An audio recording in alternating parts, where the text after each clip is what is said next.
Jour, macaron, petit gâteau, croissant, toilette, écharpe, rouge, maillot, buffet, bonnet, soutien, lingerie, maquillage, abatture, bâton, casserole. en français.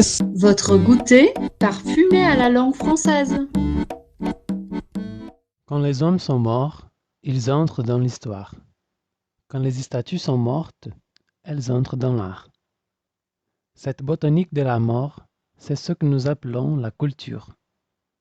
C'est que le peuple des statues est mortel. Un jour, nos visages de pierre se décomposent à leur tour. Une civilisation laisse derrière elle ses traces mutilées, comme les cailloux du petit poussé. Mais l'histoire a tout mangé. Un objet est mort quand le regard vivant que s'est posé sur lui a disparu.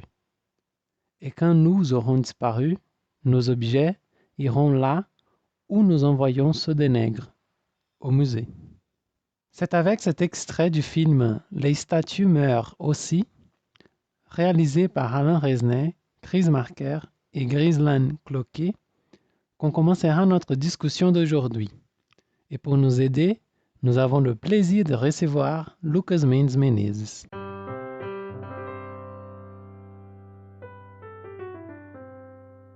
Bonjour Lucas, bonjour Adrien.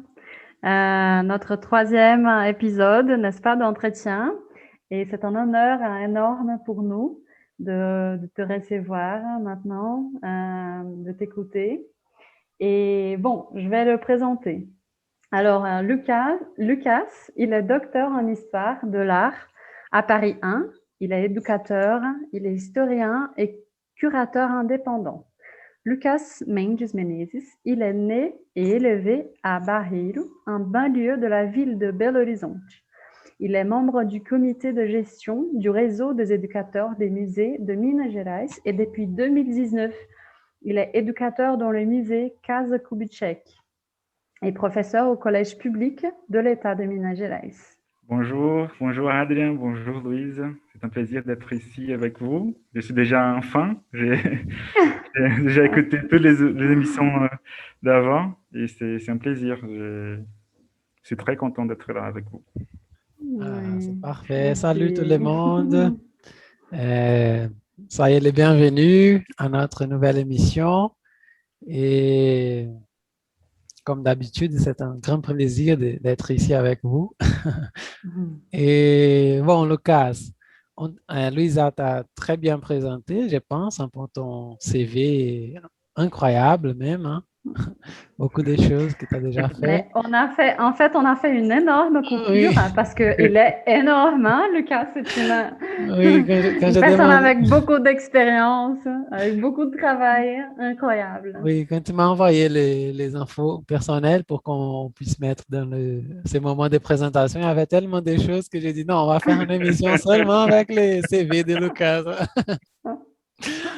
Non, mais en fait, ce qui nous intéresse, bien sûr, ça c'est très important pour nous et pour ceux qui nous écoutent, est de savoir ta formation et tout. Mais on aimerait savoir en fait, comment toi tu te présentes, hein?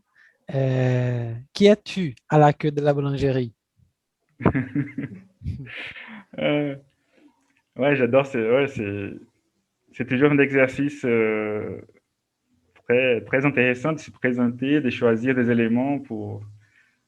Et là, je crois c'est Barreiro, ça c'est très important pour moi. Je suis quelqu'un qui vient de Barreiro et ça apporte des expériences très particulières dans la ville de Belo Horizonte aussi. Ça change un peu et je crois que c'est un rapport, c'est un lien avec toutes les choses que j'ai fait après. Et je suis quelqu'un qui aime marcher dans la ville.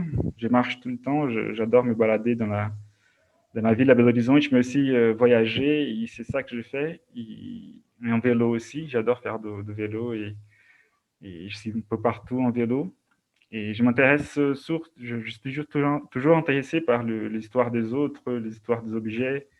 Alors, je peux rester pour des minutes, des heures même en regardant une chose, en marchant dans la rue. C'est très, très, très facile. Je n'ai pas besoin de beaucoup de choses pour m'entretenir. Et je crois que ça fait partie de l'expérience do bus, je crois. Quand j'ai parti de Barreiro jusqu'au centre-ville de Belo Horizonte, ça durait 1 heure et demie, et on s'habitue à regarder les choses avec notre regard. Et je crois que c'est ça. Je suis quelqu'un qui aime me balader dans la ville, soit en marchant, soit en vélo. Et là, tu as parlé d'une chose importante qu'on n'a pas mentionnée, mais tu es très activiste à la cause du vélo, hein. Même à BH, que c'est une chose dure, hein, d'être activiste Ouais, au vélo. c'est vrai que c'est compliqué. Ouais. J'ai toujours aimé, en fait, euh, je suis né à Belo Horizonte, au Barreiro, mais en fait, quand j'étais adolescent, on a déménagé au Coronel Fabriciano, no Vale do Aço, à Minas Gerais. Et là-bas, à l'époque, c'était une ville, même aujourd'hui, c'est un peu pauvre. Et les vélos, c'était un vrai moyen de transport là-bas. Et j'avais 11 ans, 12 ans. J'étais tout le temps en vélo et je me suis habitué à ça, en fait. 5, 10 kilomètres, ça faisait rien pour moi, même quand j'étais super jeune. Je me disais que c'est les meilleurs moyens de transport possible. C'est pas cher, c'est écologique. Et après, à Paris, c'était où j'ai eu vraiment la chance d'utiliser ça et comprendre un peu mieux comment ça marche. Et j'essaye de faire la même chose ici à Belo Horizonte. C'est vrai que c'est plus compliqué. C'est un peu plus compliqué. Mais quand même, il y a pas mal de gens. Il y a 3 ans que je suis rentré au Brésil et je vois que les gens utilisent de plus en plus des vélos. On voit un peu partout en ce moment. Et ouais, je crois que c'est important. Ça peut changer un peu les paysages et un peu l'expérience dans la vie aussi. Ouais. Oui, En c'est fait, vrai. dans les grandes villes, ça change notre manière d'exister quand même, hein. Donc, c'est super. Et moi, que j'ai grandi aussi à la campagne, donc je, je comprends bien ça. Donc, de toujours me déplacer à vélo ou à pied, faire de promenades toujours à pied. Donc, c'est cool, hein. Ouais, ça C'est très change. bien. Ouais. Et déjà, je disais, pour ceux qui nous écoutent et qui ne sont pas des Belo Horizonte, hein, ici, il y a deux points qui sont compliqués pour la circulation à vélo. Déjà, c'est la propre circulation des voitures, ils respectent pas du tout c'est pas une chose culturelle à Belo Horizonte d'avoir des vélos dans les rues. Donc, il n'y a pas un respect même. Et je pense que Lucas peut parler mieux que moi sur ça. Et après ça, il y a encore la géographie de la ville même, hein, qui était déclinée. Il y a beaucoup de monts, beaucoup trop de monts même. C'est Ouais. un peu compliqué, hein. Il faut avoir des grosses cuisses pour Ouais. réussir, hein. Surtout, jeudi et vendredi, fin après-midi, les conducteurs, ils sont fous déjà. Et s'ils voient quelqu'un en vélo, il y a un vélo, même s'il y a le trafic, moi, je passe. Il y a de la place, moi, je vois. Et là, c'est compliqué. Là, ils sont très... Là, c'est un peu... Mais après, l'autre jour, je crois que ça a changé un peu. Je crois qu'après la grève là, qu'on a eue en 2018, et que les gens... Ouais, ça a changé un peu la grève de camionniers, comment on dit ça? Des chauffeurs de camions, les chauffeurs de camions, je crois. Non? Peut-être, C'est ouais. pas dire un nom exact. Parce que là, les gens étaient un peu obligés à créer des manières un peu plus créatives de se balader dans la ville. Et c'était là que j'ai vu qu'il y avait des possibilités pour les vélos. Et pas mal de gens ont commencé à l'utiliser. Ouais. Et même les conducteurs de bus, là, je vois qu'à Belo Horizonte, ils sont un peu plus respectueux par rapport à avant. Mais surtout, ouais, tout qui est taxi et jeudi et vendredi après-midi, c'est compliqué. Oui, Après, tout ça, à fait. Voilà. Ouais. Et tu as parlé d'autre chose, que tu fais question de dire tu viens de Barreiro, et que c'est un point important pour parler pour ceux qui sont nés à Belo Horizonte. Et j'ai eu même une situation de préjugés parce que ça fait 3 ou 4 ans que j'habite au Bahreïn. Mais ma famille vient des Barreiras, mais j'ai grandi à Contagem, que c'est une ville à côté de Belo Horizonte. Et, mais maintenant, après, j'ai décidé d'habiter au Barreiro. Et une fois, j'ai fait un voyage en Uruguay avec ma copine, Luciane, et ma copine, elle parle très, très, très bien espagnol. Et on était dans le marché, c'est comme un marché central de Montevideo, je crois, si je ne me trompe pas. Et on buvait une bière, on s'est arrêté pour manger quelque chose. Et on buvait une bière, et elle m'a dit, ah, écoute, ces deux-là, parce que j'essayais d'apprendre l'espagnol dans ces moments. Elle dit, ah, écoute comment l'accent de ces deux-là, mecs-là, c'est un peu différent. Et elle a dit, ah, vous venez d'où? Elle a commencé à parler avec eux. Et ils étaient vénézuéliens.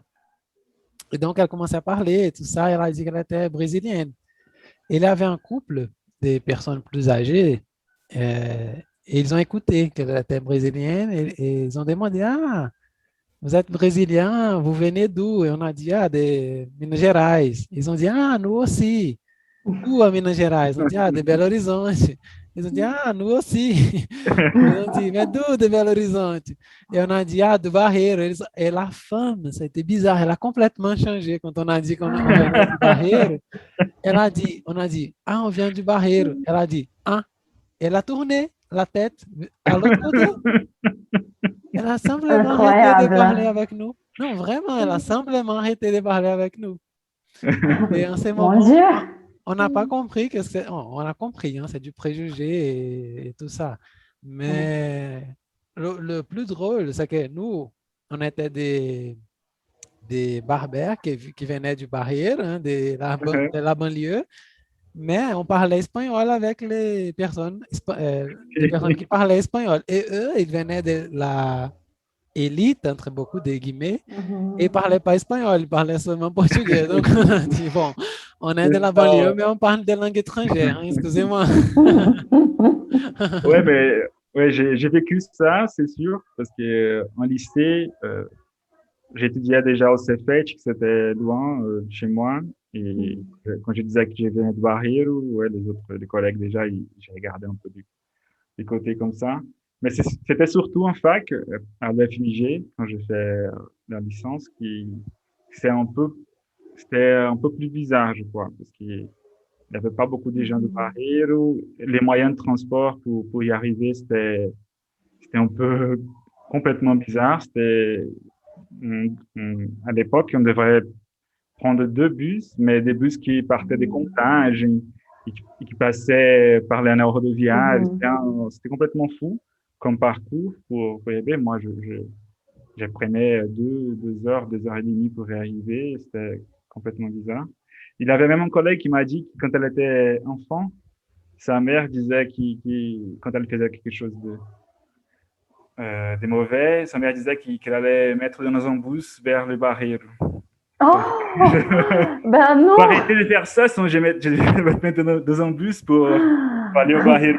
Pour elle, quand elle était petite, c'était le plus loin possible. C'est-à-dire, mais ça, c'est vrai. Ça a beaucoup changé, je crois, aux derniers 5 ans. Il y a pas mal de choses culturelles qui se passent au Barreiro, des artistes, des cours. Ça a beaucoup changé. Même les bus, hein. Il y a plus de bus aujourd'hui. Hein. C'est ça, même pour les transports.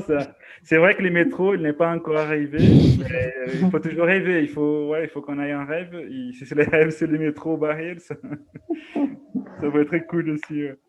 Même si les chemins est déjà prêt. Hein. Moi, j'ai dit ça fait plus de 20 ans, à partir des stations Calafate, il y a même un chemin de ligne fer qui est déjà là. Et c'est juste une question politique, même. C'est juste une question parce que le métro, il pourrait arriver au Barreiro. Ouais. Mais ce chemin de fer-là, il appartient à Vale aujourd'hui, non? Ou il est public? Ouais, je crois que c'est peut-être lié aux mineurs. Oui, je crois. Hein. Au Vale ou peut-être Valorec, que c'est l'entreprise qui est ici au Barreiro. Hein. Mannesmann, Valorec. Une chose comme ça. C'est ça. C'est bizarre. Mais bon, Oui. on n'est pas là pour parler des barrières. Pas seulement, mais Pas c'est seulement. important, oui. Mais en fait, on a décidé de commencer déjà par une question que Louisa a trouvée un peu polémique, mais j'aimerais te demander, te provoquer déjà au tout début. Euh, Est-ce que l'existence des musées est une chose vraiment importante? Ah oui.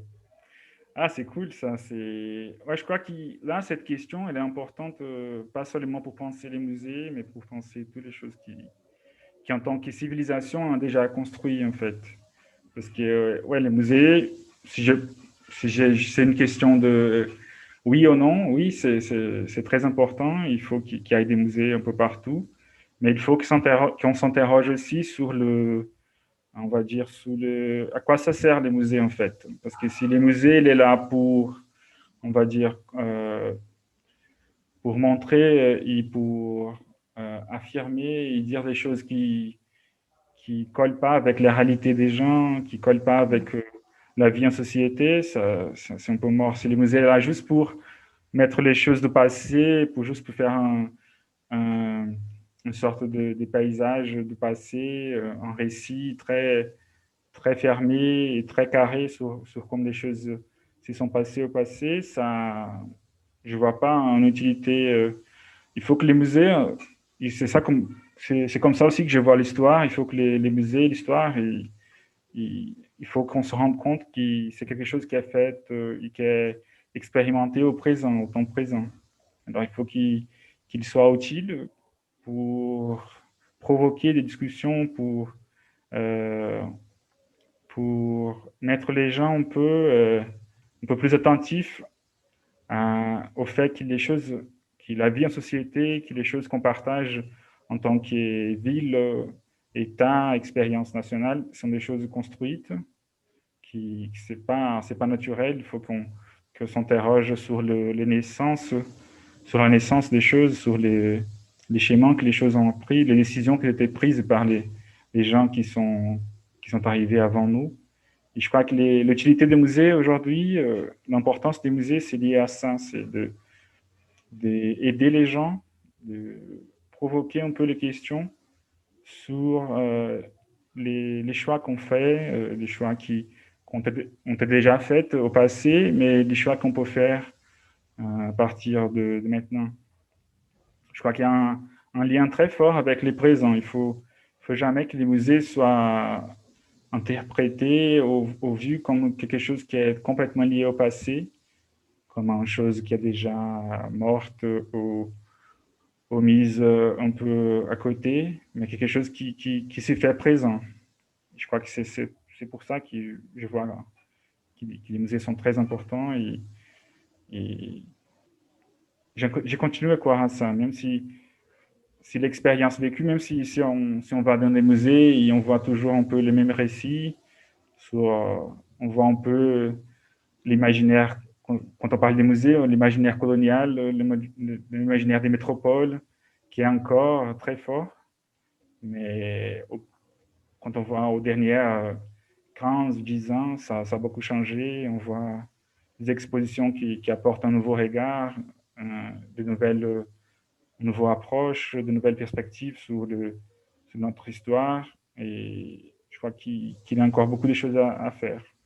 Maintenant que tu as dit ça, une question m'est venue à la tête. Donc, on peut dire qu'il y a des types différents de musées, des concepts différents. Musée, ce n'est pas un mot qui va définir tous les lieux pour garder les choses anciennes.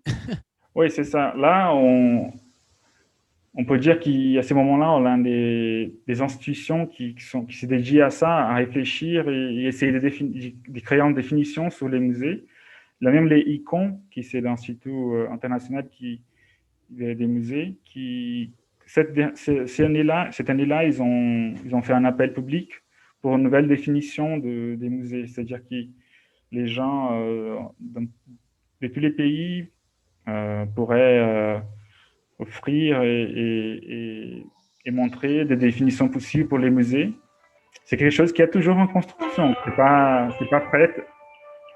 Et les musées, ils existent depuis des centaines d'années, mais il faut qu'on fasse toujours l'exercice comme la première question, c'est s'interroger sur l'utilité et l'importance des musées. Comme ça, on va trouver de nouvelles définitions.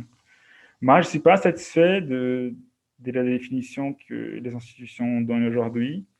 En tant que membre de la REN, du comité d'éducateurs d'ici de Minas Gerais, on a participé à quelques discussions, on a fait quelques suggestions. Mais ouais, c'est l'exercice de la démocratie aussi. Ouais, tout le monde a envoyé des suggestions et après on a voté. Et on a trouvé une définition qui, je ne suis pas 100% satisfait, mais c'est déjà une évolution par rapport aux définitions d'avant. Et je crois que c'est important ça, d'essayer toujours avoir l'expérience professionnelle au champ et tout ça, mais s'y réunir avec d'autres professionnels aussi pour essayer de trouver une définition c'est un vrai défi ça, trouver 150 mots qui vont définir ce qu'on fait, définir quelle est l'importance des choses qu'on fait. Mais c'est difficile, mais je crois que c'est très utile aussi pour communiquer aux gens, pour qu'on puisse parler, pas seulement entre nous, mais trouver des nouveaux intéressés aussi. Mais c'est vrai même là, l'expérience, je ne sais pas si j'ai avancé un peu, mais l'expérience que j'ai aujourd'hui, je travaille dans un musée qui était une ancienne maison. C'est-à-dire que c'était un musée, il y a même une définition qui dit ça, que c'est des musées maisons, c'est des musées qui sont liés à des personnalités spécifiques. Là, on est en train de déconstruire un peu cette voie-là, ces rapports entre les anciens, les anciens propriétaires et les musées même. Aujourd'hui, on se voit comme un musée d'histoire, un musée qui est dédié à réfléchir sur les territoires Pampulha, sur l'histoire de Belo Horizonte aussi, sur les façons de vivre et d'habiter à Belo Horizonte. Mais c'est vrai qu'il y a des musées qui sont complètement liés à l'histoire des anciens propriétaires, des musées qui sont des anciennes maisons des poètes, d'écrivains, des politiques. Et comme ça, c'est un rapport plus proche entre la personne même et ses objets personnels. Et là, on est en train de faire un changement. Les musées, il était une maison moderniste. Et après, en 2019, ils ont changé vers les musées Casa Kubitschek. Et on essaye de faire ce changement là, entre un musée des personnalités liées à une personne spécifique vers un musée d'histoire. Je crois que c'est un peu... c'est ça la différence, je crois. Les musées, ils peuvent avoir des missions différentes. Il faut que un musée, il soit toujours...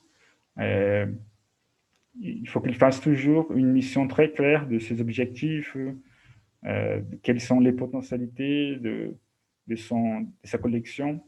Et comme ça peut changer. Il y a des musées d'histoire naturelle qui sont dédiés à la botanique, à la biologie, et des musées d'archéologie c'est notre façon, c'est notre approche aussi. Mais je crois que chacun a sa mission propre et c'est utile aussi. Je crois qu'on peut trouver l'utilité aussi, n'importe dans quel domaine. Les musées, ils peuvent être très utiles aussi. Alors, Lucas, avant de continuer à parler sur les musées, alors on voudrait savoir d'où vient cette passion pour l'art et l'histoire dans ta vie. Ouais, c'est cool ça, parce que c'est pas un schéma très... Mes parents, ils n'ont pas fait de l'université. Moi, j'étais la première personne qui a réussi à avoir un diplôme universitaire. Et au moment de choisir, j'étais un peu naïf, je crois, en fait. Parce que je n'ai pas pensé vraiment dans mon schéma professionnel, je n'ai pas pensé dans une carrière. J'étais plutôt je voulais être écrivain, en fait. J'étais adolescent, j'écrivais un peu des contes, des poèmes. Je me disais un cours en licence en histoire, ça me permettrait de lire et écrire beaucoup comme un exercice. À l'époque, on n'avait pas les définitions des cours dans les sites internet. Il y avait une revue de l'EFMIG avec des reportages sur chaque cours. Et quand j'ai lu, j'étais entre communication, histoire et sciences sociales. Et quand j'ai vu qu'histoire, c'était une licence très dédiée à l'exercice critique, à la lecture et l'écriture, à lecture et l'écriture, j'ai choisi histoire. Mais c'était complètement un choix complètement naïf, un choix qui avait pas beaucoup de... C'était pas très, on va dire, très... C'était un choix un peu sensible, en fait. Il y avait un côté rêve, un côté très, très jeune, ouais, adolescent, je crois. Mais après, quand je suis arrivé à l'université, ça a tout changé pour moi parce qu'il y a tout un monde qui a ouvert. L'écriture même de la FMIG, le fait que les campus à Pampulha, il y a beaucoup de facs, ça a tout changé pour moi. Et dans les cours aussi,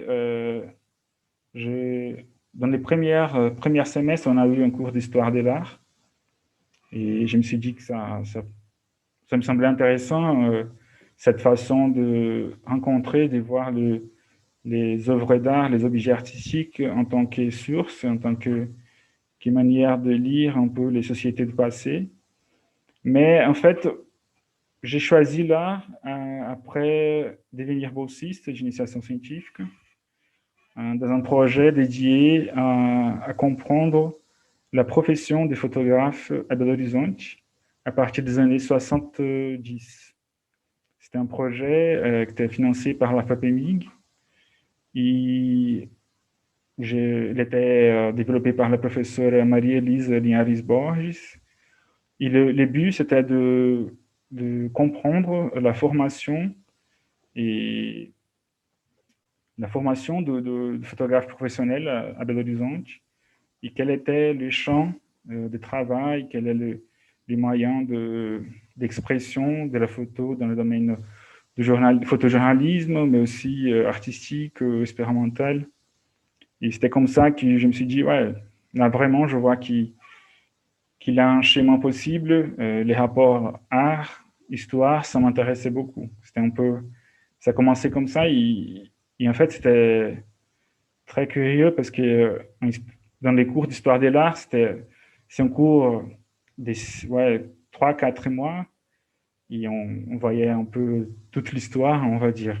On ne voit pas l'histoire, on voit quelques images de toute l'histoire. Mais je me suis engagé dans un projet qui était... que le but, c'était réfléchir sur l'art à Belo Horizonte, dans ma ville. Et j'ai eu l'occasion, j'ai eu la chance de parler aux artistes. C'est basé sur des entretiens avec les photographes. Alors ça, je trouvais génial, le fait qu'ils étaient là, ils étaient vivants, qu'ils pourraient parler de son travail.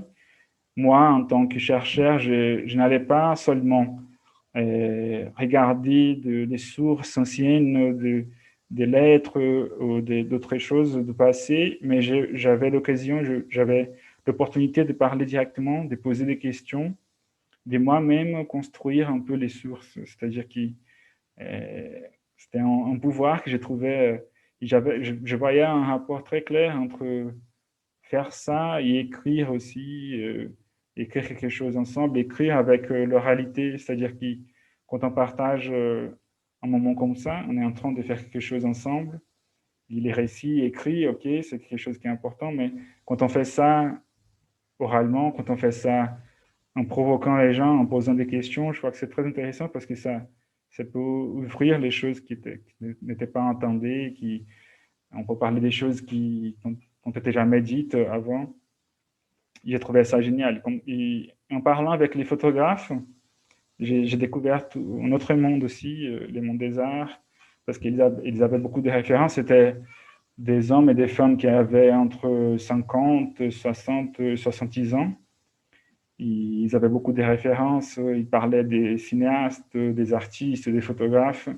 Et comme ça, après les entretiens, je faisais des recherches et je disais, ouais, c'est très cool de voir ça, de voir un photographe ici de l'Horizon qui partage des références avec un peintre des Pays-Bas du XVIIIe siècle. Ouais, comme ça avait un côté très créatif pour moi. Ce n'était pas une histoire écrite basée sur des sources très sérieuses, mais on pourrait faire des liens, on pourrait faire des rapports un peu plus créatifs, un peu plus innovants. Je trouvais ça génial. Et je crois que l'art permet ça, en fait, surtout l'art moderne, l'art contemporain. On peut faire toujours des rapports, des liens, on peut voyager entre différents temps de l'histoire d'une manière très, très fluide, très simple. Je crois que ça, c'est intéressant. En fait, nous, en tant qu'historiens, on n'arrive pas vraiment à communiquer directement aux gens. C'est-à-dire que les récits, tout qui est écrit en histoire, c'est un peu fermé, si on peut, pour les historiens même. Et les artistes, parfois, je crois qu'ils arrivent de parler des choses très complexes d'une manière très simple. Et je crois que les défis de l'historien de l'art et l'historien et le prof d'histoire, c'est de faire ça aussi, de parler des sujets très complexes, de parler de passé, mais d'une manière qu'on arrive vraiment à communiquer aux gens, qu'on arrive vraiment à parler des choses importantes. Et c'était comme ça, en fait. C'était aussi un parcours très naïf aussi. Je parlais aux photographes, je faisais mes recherches, je me suis dit, ouais, là, il y a quelque chose d'intéressant. Moi, je me vois en étudiant ça, je me vois en faisant des recherches sur ça, pas seulement pour avoir un diplôme, mais pour que ça m'inquiétait, ça me donnait du plaisir aussi de faire les entretiens, d'écrire un peu après sur ça, de faire des recherches. C'était quelque chose qui était très cool. Aujourd'hui, même si après la thèse, c'était un peu difficile, moi, je vois que j'ai bien choisi, en fait. C'est un schéma que j'ai bien choisi. Tu as parlé d'une naïveté, mais que je pense que c'est une chose de la jeunesse même, quand tu parles, mais qu'en t'écoutant, je vois que tu as fait un schéma très beau, en fait. Ça donne même envie d'étudier l'histoire, quoi. L'histoire de l'art, parce que vraiment, c'est une belle histoire même. J'étais bien imaginé. Ouais. Mais c'est ça que j'ai essayé de faire même avec mes étudiants. Là, je donne des cours pour des étudiants de 12, 13 ans.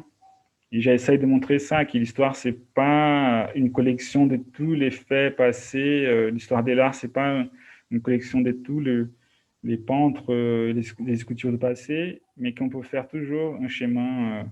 On peut se poser une question et faire un schéma thématique. On peut faire comme ça, en partant du présent, du temps présent, des choses qui nous inquiètent aujourd'hui, on peut faire un schéma vers le passé qui peut être super intéressant. Et je crois que c'est ça la différence. Parce que quand j'étais petit aussi, quand j'étais en école, les cours d'histoire, c'était pas. En fait, j'ai jamais voulu devenir historien. C'était quelque chose décidé au dernier moment avant les vestibulaires. Parce que les cours d'histoire, c'était pas vraiment intéressant pour moi. C'était toujours les dates, les noms, les hommes importants de l'histoire. Et ça, je trouvais ça super bizarre, en fait. Il fallait mémoriser les choses, les dates. Je disais, ouais, ça c'est pas utile, ça. C'est juste, ouais, une date, c'est juste un mec, c'est juste. Je voyais pas les rapports. Et je crois que c'est ça qui est compliqué, parce que même aujourd'hui, les livres que les étudiants utilisent, même s'il a beaucoup changé par rapport à mon époque, il a toujours un schéma chronologique, il a les mêmes noms, les mêmes dates, même si là, on trouve des documents, on trouve des questions qui sont un peu plus profondes, les parcours chronologiques, les parcours hommes, dates, ça reste encore comme la base. Et ça, c'est un peu bizarre. C'est vrai que je n'aime pas trop ça. Je crois que là, j'ai la chance parce que je travaille au niveau de l'éducation publique et on a beaucoup de liberté, en fait. On peut proposer, on a la base nationale curriculaire, mais on peut quand même proposer à la gestion de l'école des changements. On peut organiser et on peut faire pas mal de choses différentes. Je crois que dans les écoles privées, ça c'est un peu plus compliqué de faire des changements comme ça. Et dans l'éducation publique, on arrive quand même à avoir des négociations et proposer des choses différentes. Ah, c'est parfait. C'est cool. Euh, Bon, tu as parlé des photos, que tu as commencé avec la photo, hein, la recherche sur la photo, mais et à la fin aussi, tu as continué, parce que je me souviens que ton doctorat, c'était à propos de la photographie aussi. Hein. C'était ça, ouais. Ouais.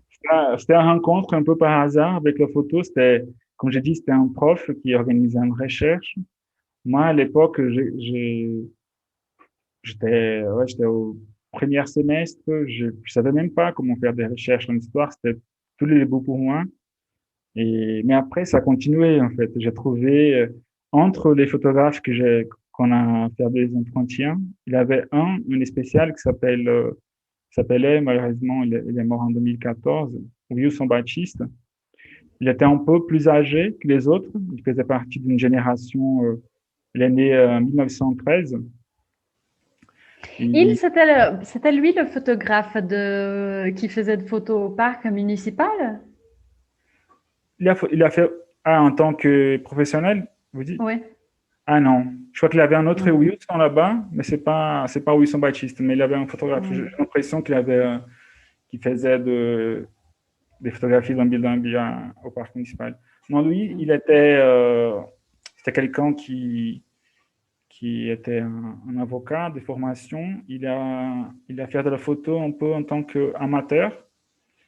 Et en parlant avec lui, j'ai découvert qu'à Belo Horizonte, lui, il a créé avec d'autres photographes amateurs un club de photographes qui s'appelait le Photo Club Minas Gerais. Ils ont créé ce club en 1951 et pendant les années 50-60, ils ont organisé 11 expositions photographiques à Belo Horizonte. Et dans les expositions, c'était des photos d'eux-mêmes, mais aussi des photos qui recevaient d'autres photoclubs du monde, en fait. Alors, c'était un réseau, moi, je trouvais ça génial parce que c'était un réseau de partage d'images entre des photographes un peu partout dans le monde. Ils faisaient ça d'une manière très organisée, c'est-à-dire ils lançaient les appels dans les revues et après, ils reçoivent les photos, il fallait choisir, ils montaient un jury pour choisir les images et après, ils montraient ça. Et je trouvais ça génial, c'est-à-dire que c'était des gens qui n'étaient pas des professionnels, qui étaient intéressés par la photo en tant que moyen de faire de l'art, parce qu'ils s'y trouvaient, ils se disaient artistes aussi, dans un moment où la photographie en tant que pratique artistique n'était pas en évidence. Même aujourd'hui, c'est une discussion assez polémique, les rôles et les rôles de la photographie dans nos moyens, dans les domaines de l'art. Mais à l'époque, c'était une discussion aussi qui très importante. Là, ils ont réussi à réunir, je crois, presque une centaine de photographes à Belo Horizonte. Et j'ai trouvé ça génial, en fait. Et comme ça, j'ai fait d'autres entretiens avec des photographes. Malheureusement, à l'époque, la majorité était déjà morts. Mais j'ai réussi à trouver quelques photographes. Et dans mon mémoire de master, j'ai essayé de raconter un peu ce parcours et montrer quelles étaient les possibilités, les liens entre la pratique amateur de photographie, c'est-à-dire les gens qui faisaient de la photo en tant que, pas comme professionnels, mais dans ces domaines, tant en tant artistique, mais aussi de la vie privée aussi, parce que j'ai pas mal trouvé des publicités dans les journaux, dans les revues, en montrant des possibilités de faire de l'image photographique, en vendant des caméras, des produits. Et comme ça, j'ai fait un peu un schéma en montrant quelles étaient les possibilités pour les photographes amateurs, les gens, c'est-à-dire tant les gens qui connaissaient pas du tout, parce que là, il y a une différence qui est très importante. Aujourd'hui, on peut tous prendre notre appareil, notre appareil photo qui est dans la main comme ça, et même on a des caméras qui sont automatiques. Mais à l'époque, pour faire de la photo, il fallait connaître un peu plus. Il fallait connaître tous les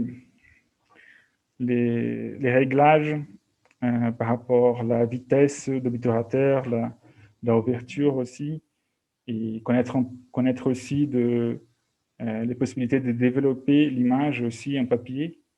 Et aujourd'hui, non, après, on a pas mal de technologies qui ont été développées pour que la photo soit quelque chose de plus accessible, pour plus facile à faire.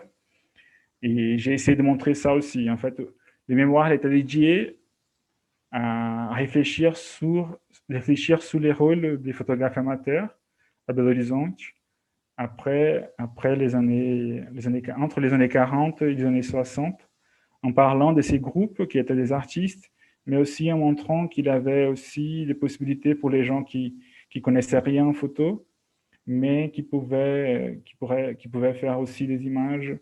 C'est-à-dire, j'ai essayé de construire un premier inventaire sur les appareils automatiques, les possibilités, parce que là, à partir des années 30, on va dire, on commence à voir des technologies, des appareils qui ont déjà quelques propriétés automatiques, c'est-à-dire qu'ils ont quelques réglages fixes.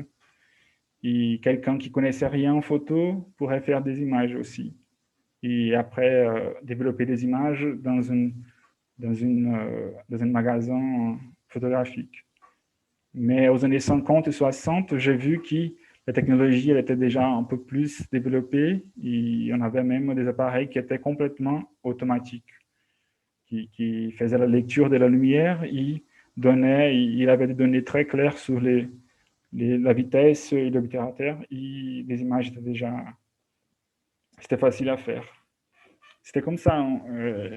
Ça a commencé avec les entretiens et après, je me suis dit que réfléchir sur...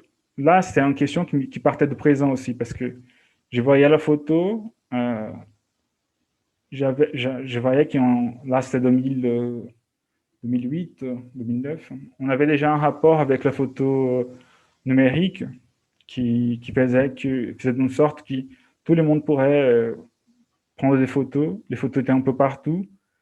Et je me suis dit, ouais, ça serait intéressant aussi de réfléchir, de comprendre comment la photo amateur, la photo qu'on fait dans tous les jours, comment ça se développait, comment elle était vendue ou montrée au passé, quels étaient les schémas, l'évolution entre les différents types d'appareils, les différents types de techniques. Et c'était comme ça que j'ai fait un peu le schéma au master. Mais là, je ne sais pas si je suis dans la question encore, si j'ai changé un peu. Mais...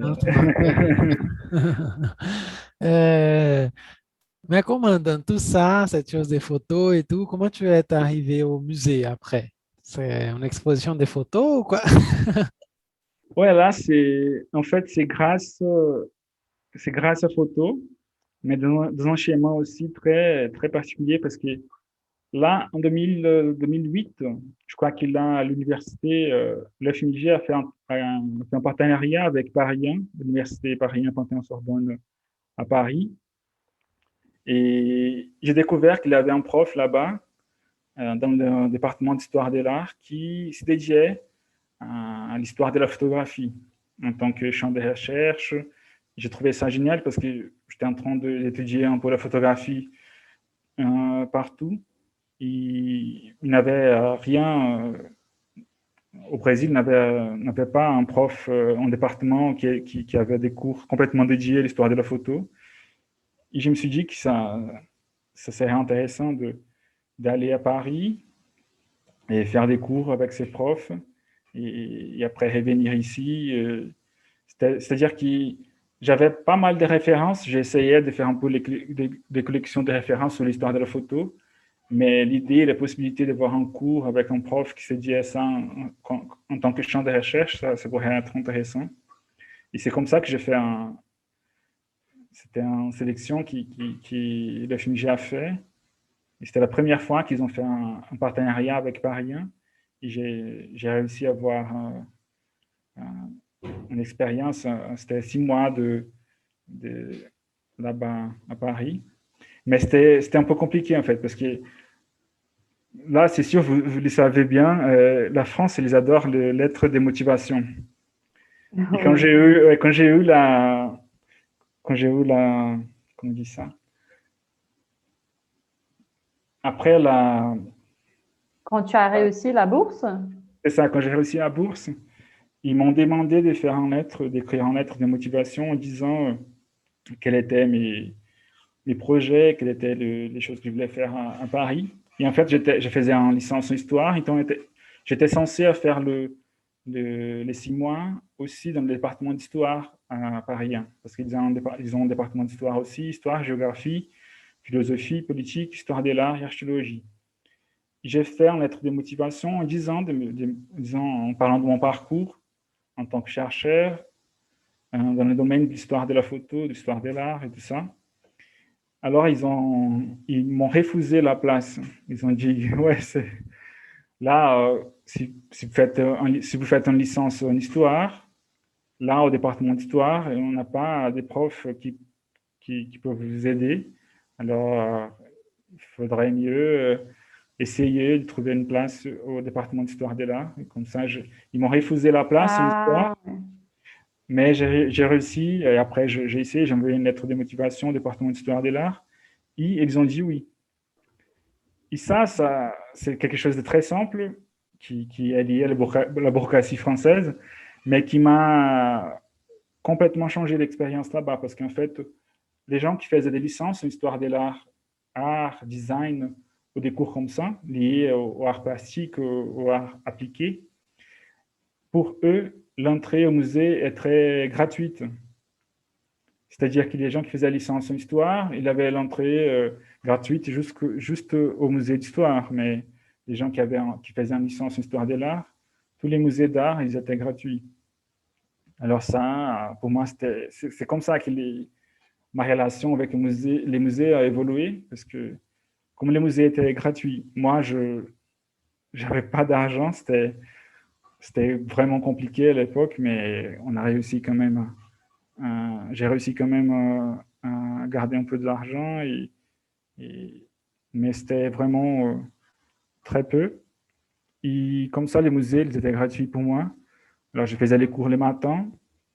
Et l'après-midi, chaque après-midi, j'allais dans un musée différent. J'étudiais, j'amenais les bouquins, les livres pour étudier. Et même dans des installations artistiques, même dans les salons avec plusieurs peintures, j'étais là avec mon bouquin en lisant. Et en regardant les gens aussi, l'expérience des gens avec les musées, c'était la première fois que je me suis rendu compte qu'il avait un champ de travail, qu'il avait des métiers qui étaient liés au musée. Et c'était grâce à ça, c'était grâce à une erreur, grâce à une lettre de motivation. Alors si jamais vous avez des étudiants qui se demandent sur l'utilité ou l'importance des lettres de motivation en France, je crois c'est pour orienter, n'est-ce pas? C'est ça, ouais. Là, ils prennent ça très au sérieux, je crois, même. Et pour nous aussi, c'est intéressant de se poser la question, d'essayer d'organiser les buts, les stratégies.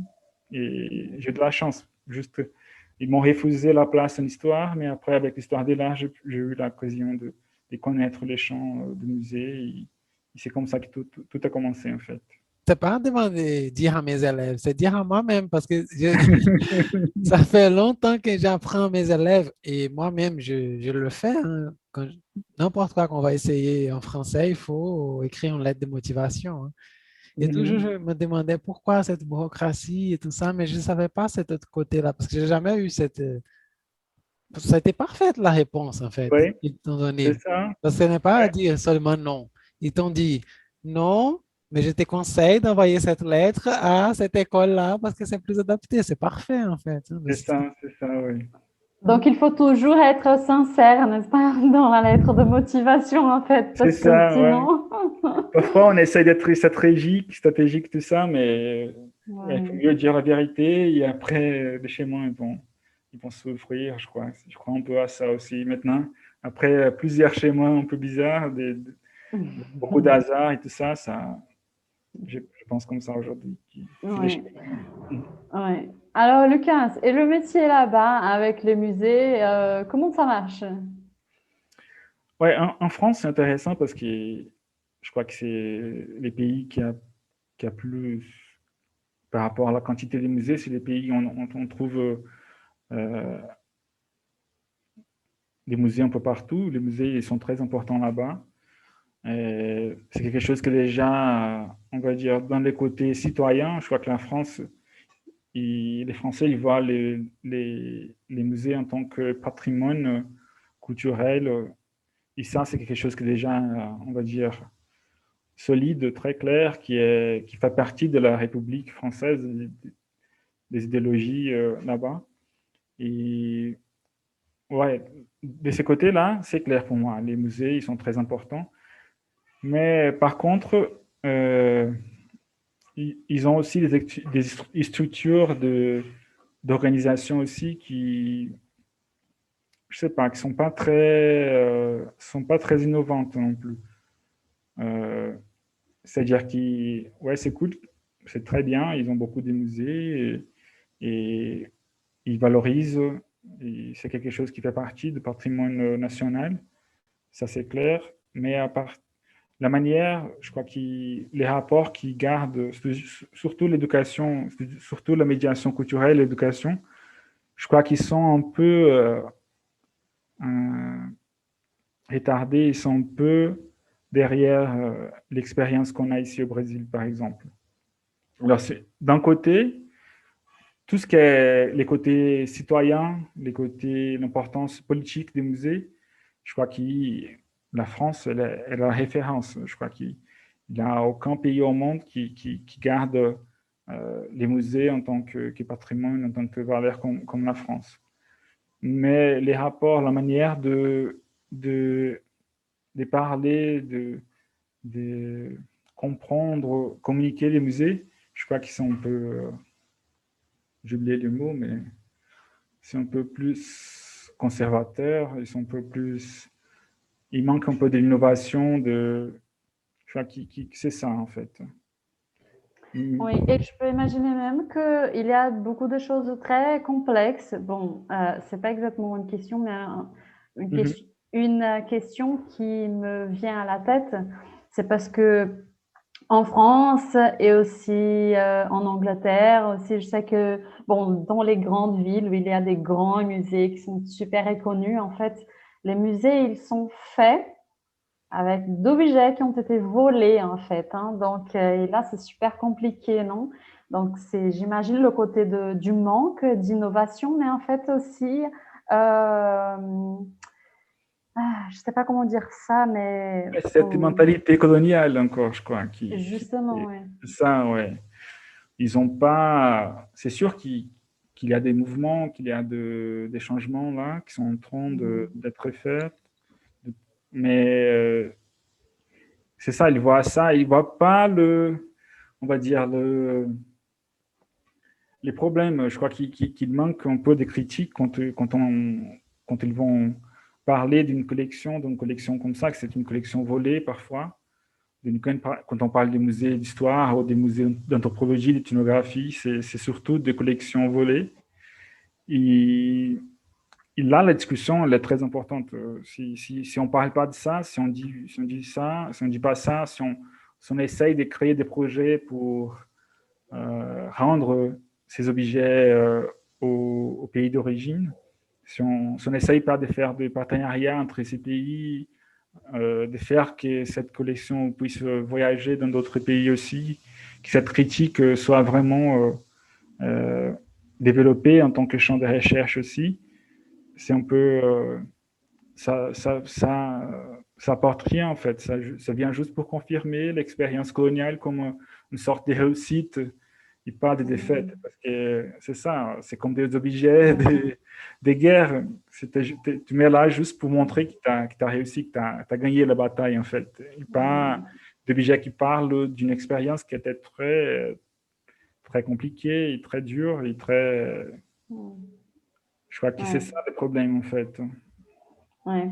J'ai eu la grande chance de connaître la Grèce et là-bas, et enfin par rapport aussi comme dans de nombreux pays en Afrique aussi, en Grèce, la même chose. Hein, il y a des œuvres qui ont été volées, des œuvres presque entières, hein, tu vois, et donc qui sont bon, tu vois, c'est même étonnant. Hein, je suis allée à un musée à Athènes. Et il y avait là, comment est-ce qu'on dit ça quand on essaye de reproduire, enfin, un espace, etc. C'était comme un jeu de casse-tête, quoi, parce que il y avait des grands trous, hein, et donc, on savait déjà que le trou, ils étaient, par exemple, en Angleterre, hein, oui, donc, alors, tu vois, donc, c'est même étonnant.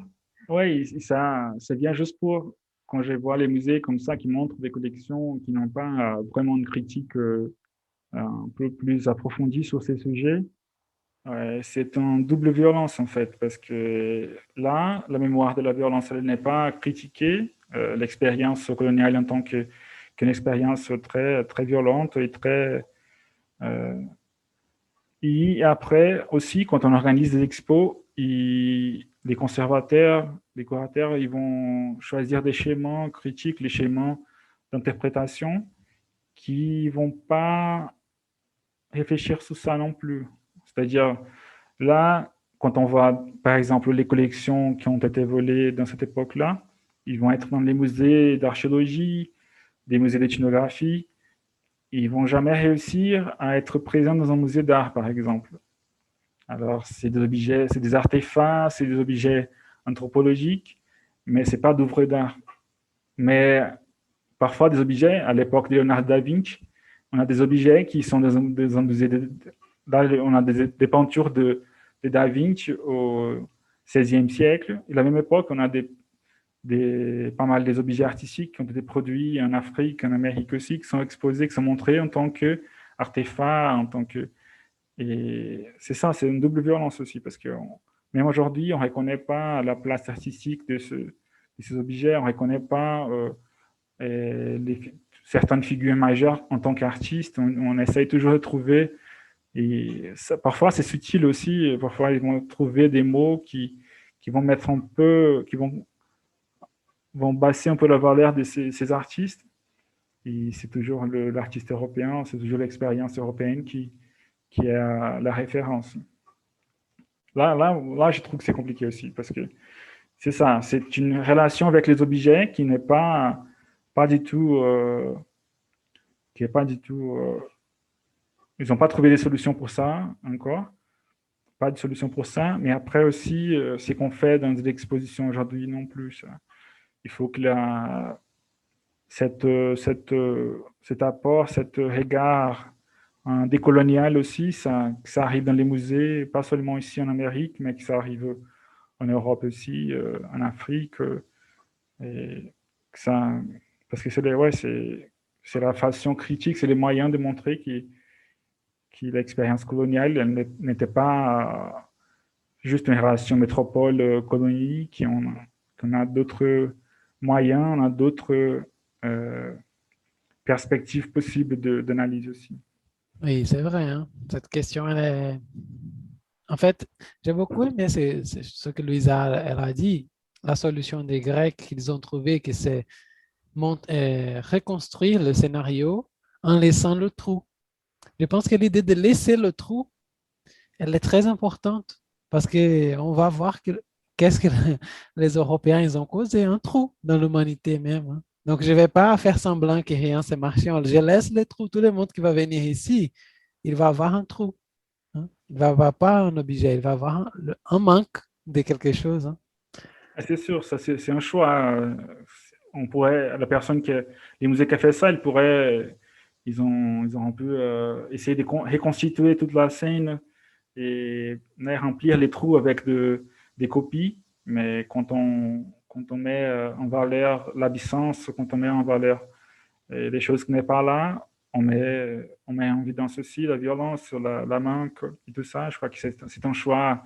Déjà, c'est un choix qui montre ça, qui montre ce n'était pas une expérience complètement qu'il avait de la violence, qu'il avait de l'absence aussi. Et c'est cool ça. Pour les conservateurs et les musées, quand ils commencent à faire ça, je crois que là un chemin de recherche dans un champ qui me plaît beaucoup aussi. Et tu as dit que ça, c'est une question qui n'a pas encore de solution. Mais pour toi, quelle est la solution? Si Ouais. dorénavant, j'ai dit, tu seras le responsable des musées du monde. Quelle est la solution? J'imagine que la solution, elle est si complexe, mais maintenant qu'Adrien l'a demandé, moi aussi, je suis curieuse. Il y a un chemin? Ouais. Je sais pas.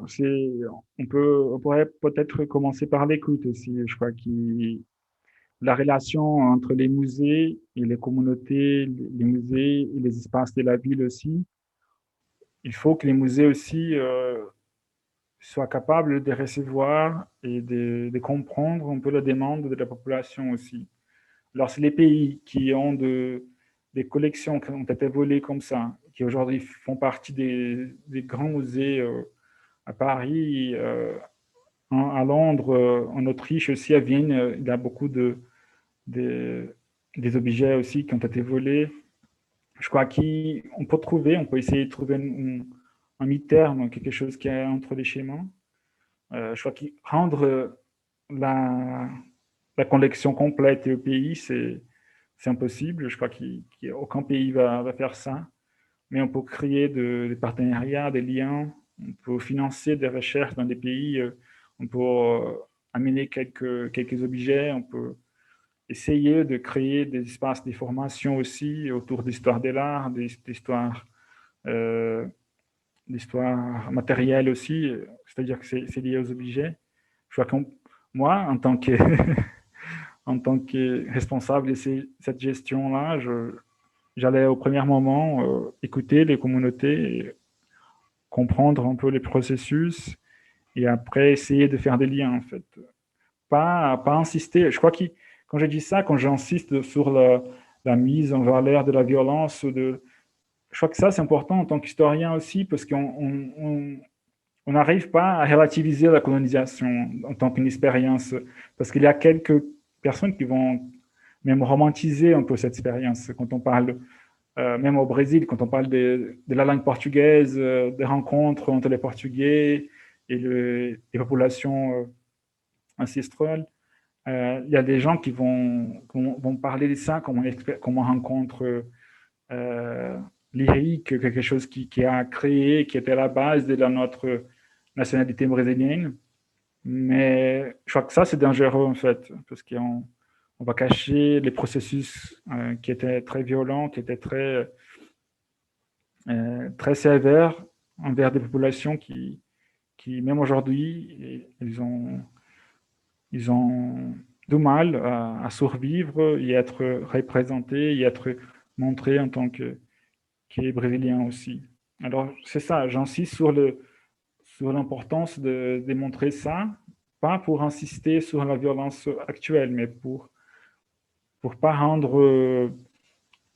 laisser de la place pour relativiser cette expérience, pour dire que ça apporte des bonnes choses, que ça, je crois que les rôles des musées, les rôles d'historiens, c'est un peu ça, c'est au présent, regarder le passé avec cette critique, cet regard, mais pas pour insister sur la violence. C'est-à-dire qu'on ne peut pas attaquer aujourd'hui, on ne va pas voler les musées en France, en Angleterre, enfin un peu Robin Hood, prendre les objets et rendre au pays volé. Mais essayer de faire un projet international, essayer de faire quelque chose qui va créer des liens, et des liens qui un peu plus égalitaires entre les pays, pas sur cette logique métropole-colonie, mais sur deux pays qui ont eu un passé très compliqué, qui aujourd'hui, au présent, essayent de faire, d'avoir une expérience, des rencontres, moins dans les conflits et plus dans les partages, envisageant un futur un peu plus calme, on va dire, un peu plus tranquille. Ben oui, voilà. Bon, on parle maintenant, n'est-ce pas, sur les musées en Europe, surtout, n'est-ce pas, dans les grandes métropoles. Mais on voudrait savoir un peu aussi, quand tu es rentré, n'est-ce pas, au Brésil, est-ce que ce voyage, il a changé, enfin, ton regard ou ta relation avec les musées, avec le travail? Comment ça s'est passé pour toi? Ah, c'est sûr. Comme je disais, en France, les institutions, elles sont déjà très développées. Ils sont pas partout. Il y a plein de postes pour les gens qui travaillent dans le domaine des musées, de la couture. Et quand je suis arrivé au Brésil, je voyais ça. J'ai rencontré un peu. J'ai vu que la situation au Brésil, c'était complètement différente. C'est-à-dire qu'il y a les postes liés au musée. Et c'était toujours des postes un peu précaires, en fait.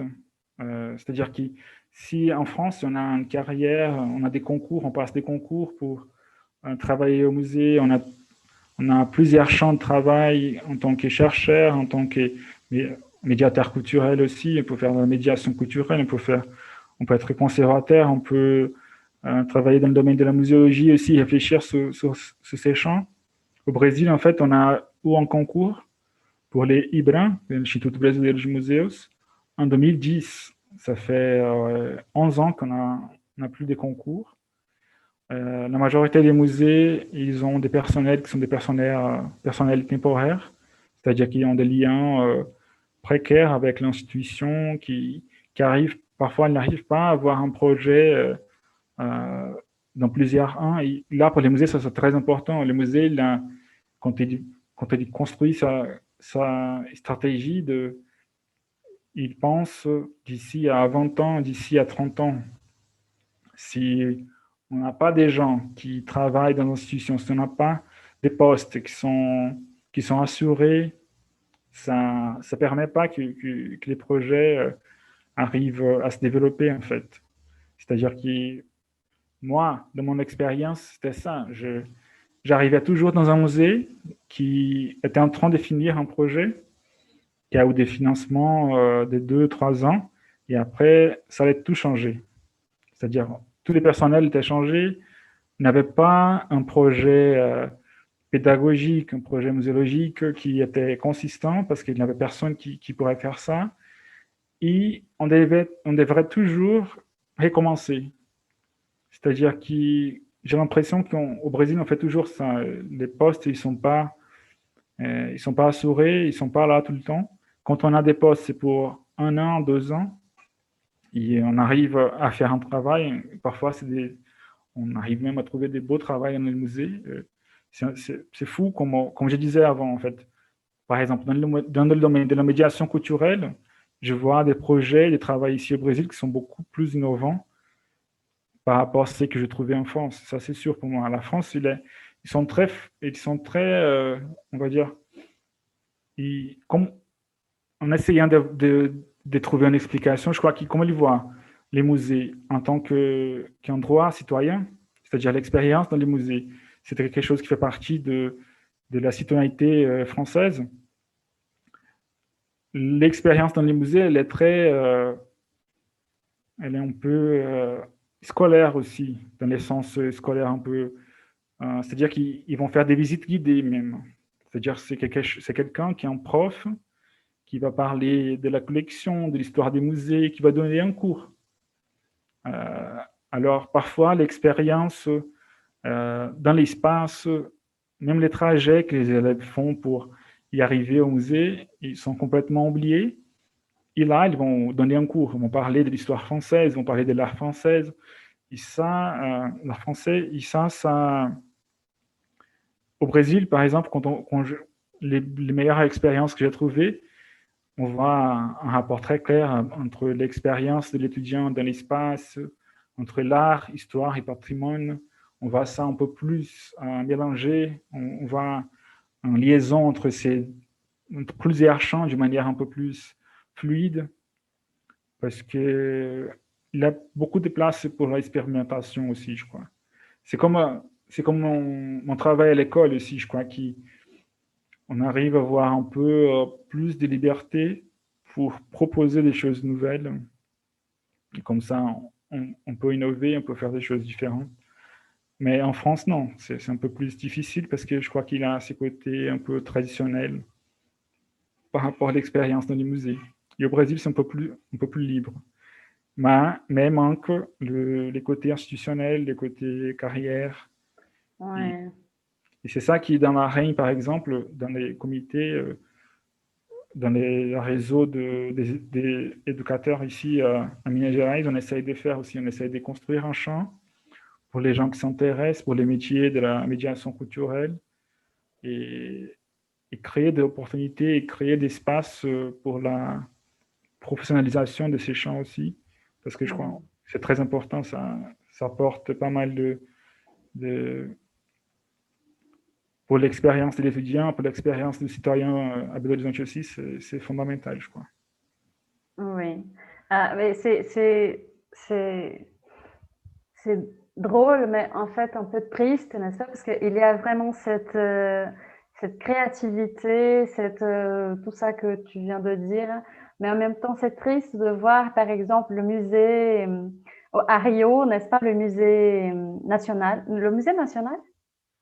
Ouais. Oui, oui. Oui.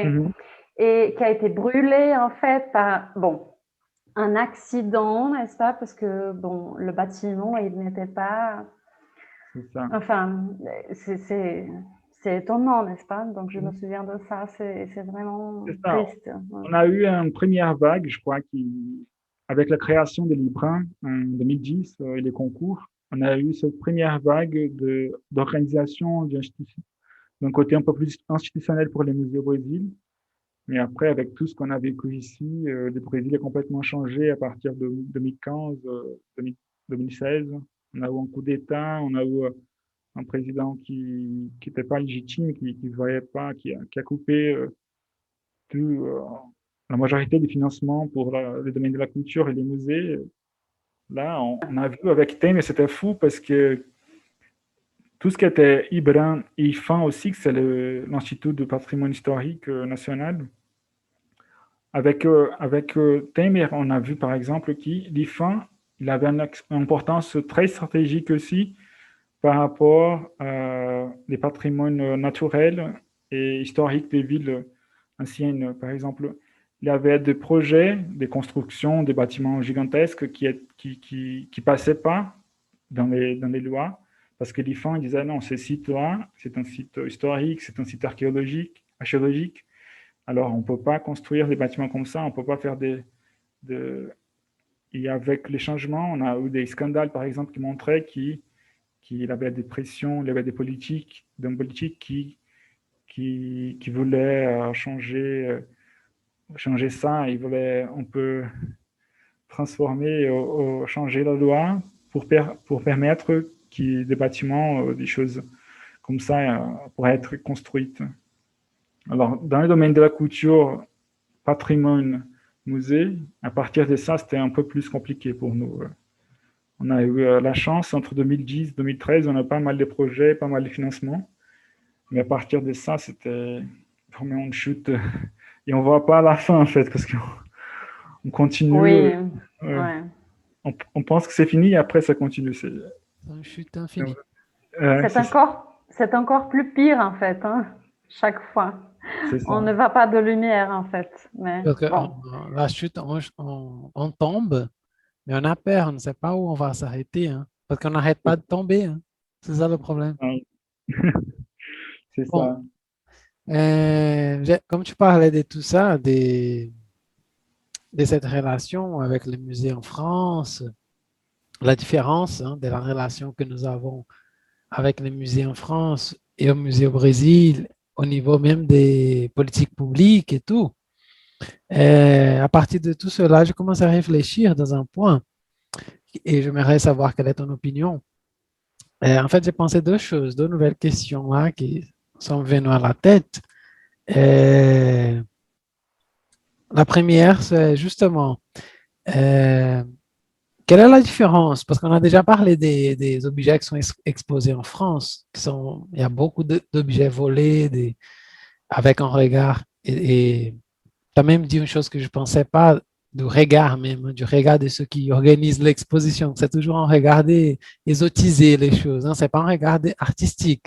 C'est un regard de montrer un masque africain ou un masque brésilien, des indigènes brésiliens, comme si c'était une chose exotique, ce n'est pas une chose artistique. Mais comment tu vas? Quelle est la différence entre les objets qui sont, ou les types d'expositions, je ne sais pas si je m'exprime bien, qui sont exposés en France et qui sont exposés au Brésil? Parce qu'on n'a pas eu cette histoire colonisatrice. Quels sont les objets qu'on expose au Brésil? Quelle est la différence à la base entre ces objets? Tu comprends? Oui, moi, je vois bien. C'est sûr que nos collections ici au Brésil, c'est-à-dire, elles ont beaucoup moins d'objets par rapport aux pays colonisateurs qui ont réussi à réunir une collection gigantesque. Mais au Brésil, je crois qu'on a des objets aussi qui vont garder cette expérience coloniale aussi. C'est-à-dire qu'on a gardé la relation métropole-colonie, même dans le territoire. C'est-à-dire que ce n'est pas une relation à distance, mais c'était quelque chose qui s'est passé ici dans les relations de jour à jour, dans les quotidiens. Et quand on parle des musées d'histoire, par exemple, au Brésil, la majorité des objets, la majorité des lettres, tout ce qui est de la culture matérielle, c'est lié aux élites économiques, aux élites intellectuelles, on va dire. Et on a un grand vide par rapport aux autres cultures. Parce que, en fait, c'est ça. C'était les administrateurs, les gens qui étaient là, liés à la colonie et au pouvoir colonial, qui étaient responsables pour enregistrer, pour garder. C'était à eux qu'il était possible de commander des peintures, de commander des... Donc tout ce qui est histoire, c'est tout à fait lié au pouvoir au Brésil. Ça reste comme un signe très fort. Quand on va en musée d'histoire, à Belo Horizonte, c'est un peu différent parce qu'on est en ville assez jeune par rapport... On est né dans la République déjà au Brésil. Mais d'autres villes, elles gardent ça avec une force qui est très intense aussi. C'est-à-dire que même au Brésil, en tant que colonie, la majorité des objets qu'on a, c'est lié à cette expérience et on a toujours la prévalence du regard de pouvoir, des gens qui sont au pouvoir. C'est-à-dire des gens qui sont les blancs, les hommes blancs et tout ça. On a du mal. Et c'est ça qu'on essaye de faire. L'histoire orale, elle était très importante dans un moment au Brésil pour ça. On a des projets, pas mal de projets liés, par exemple, au... Comment on dit ça? Même en portugais, j'ai oublié les mots. Zumbi dos Palmares. Les quilombos. Oui, les quilombos. Par exemple, on a eu des projets parce que les quilombos, ils ont sa propre culture matérielle, c'est-à-dire ils ont des objets, des pratiques qui sont liés à l'histoire propre de la communauté, mais ce n'est pas la même relation que les Blancs ont eu aussi, c'est-à-dire que les Portugais, les responsables de la colonisation, et après les gens qui sont au pouvoir, ils ont le pouvoir aussi d'écrire la mémoire. C'est-à-dire qu'ils vont laisser pas mal de documents en montrant leur place dans l'histoire. Et toutes les autres personnes sont vues, sont lues à partir de ces regards aussi. C'est-à-dire quand on parle de la population africaine qui est arrivée ici, c'est toujours à partir du regard des gens qui les achetaient, des gens qui parfois prenaient des notes en parlant d'un certain esclave qui n'était pas obéissant, qui était un peu rebelle, tout ça. Et là, avec d'autres méthodologies, on essaye de trouver, de montrer, de créer un peu la mémoire et une nouvelle approche à partir de ces communautés.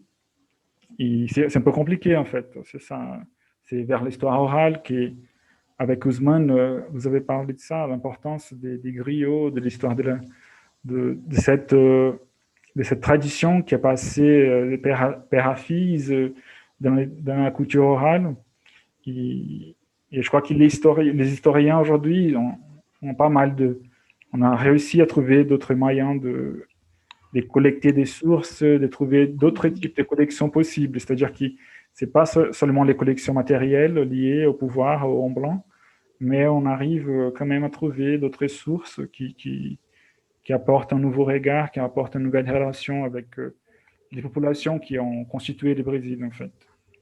Je sais qu'il y a un musée, que c'est une exception ici au Brésil, que c'est dans une ville. En fait, c'est un petit village, très petit, qui s'appelle Bacurau, n'est-ce pas?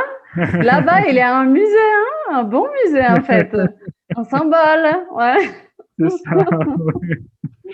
Oui. J'ai beaucoup aimé ça, l'importance du musée, ouais, l'importance de la mémoire et la possibilité de disparaître. C'est ça, ouais.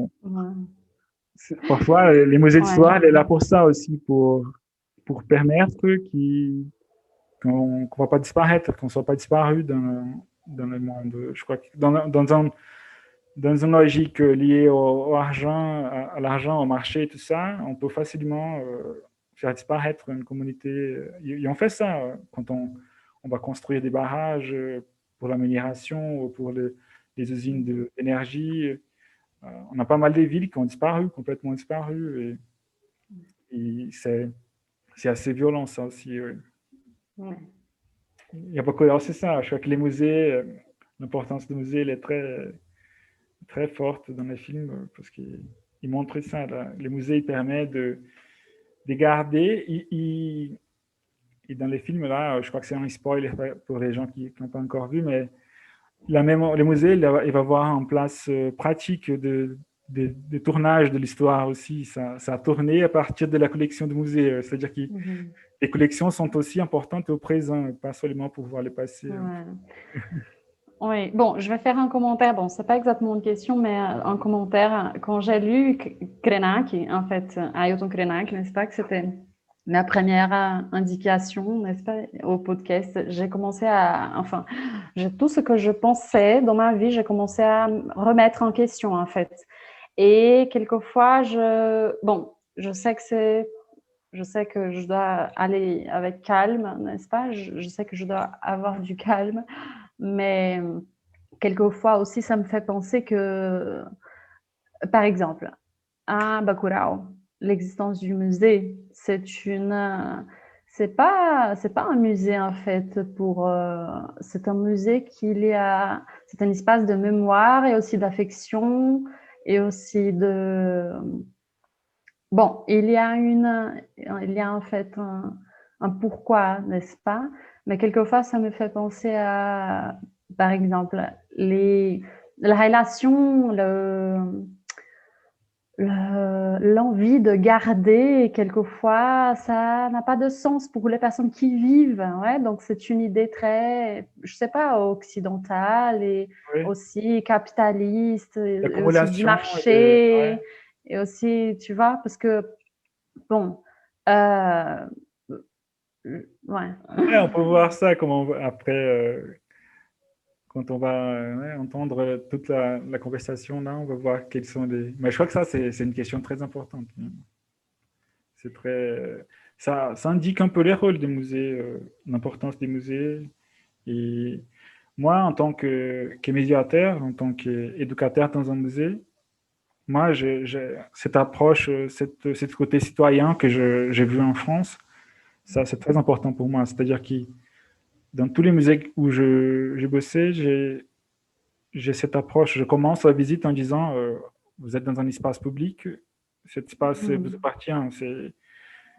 C'est des enfants de 4 ans, 5 ans, mais quand je dis ça, c'est pour ça, c'est pour qu'ils gardent ça dans sa tête, dans leur tête. C'est-à-dire que les musées, il est là, en tant qu'espace public, pour garder en mémoire publique aussi. Les faits qui sont là, le fait qu'ils soient là, c'est aussi c'est le début d'une vie citoyenne, c'est le début de. Parce que sans culture, sans mémoire, c'est rien, on n'a rien en fait. Oui, c'est vrai. Oui, et justement, c'est exactement ce point de cette dernière phrase que j'aimerais poser la deuxième question qui m'est venue à la tête, qui est toujours quand je faisais mes excursions à l'école pour visiter des musées, même des musées ouverts que nous avons au Brésil, ou par exemple à Ouro Preto, que c'est un grand musée à Minas Gerais, de l'esclavage et tout. Une chose qui m'interpellait, je pense qu'on a, parce que en fait, pour raconter ça, quand je suis allé en France, j'ai visité beaucoup de musées qui racontaient l'histoire des Français. Mais ils avaient comme un plaisir, un grand honneur de raconter leur histoire.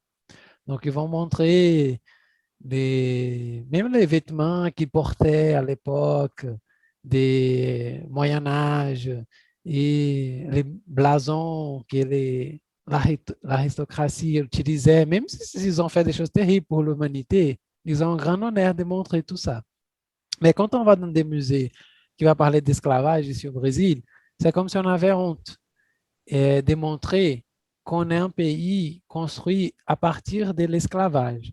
Donc, on va montrer l'histoire de l'esclavage comme si c'était une chose qui s'est déjà passée. Et les musées pour l'esclavage, c'est toujours pour montrer des choses de torture.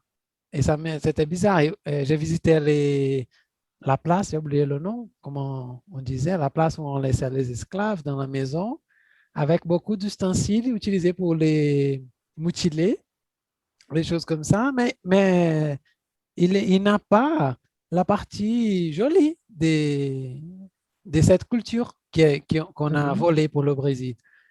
On montre seulement la partie, comme si c'était, on a fait ça avec les Noirs qu'on a obligés de venir au Brésil, mais c'est fini, on a fait ça au passé. Et seulement, l'unique contribution qu'ils nous ont donnée, ça a été de souffrir ici.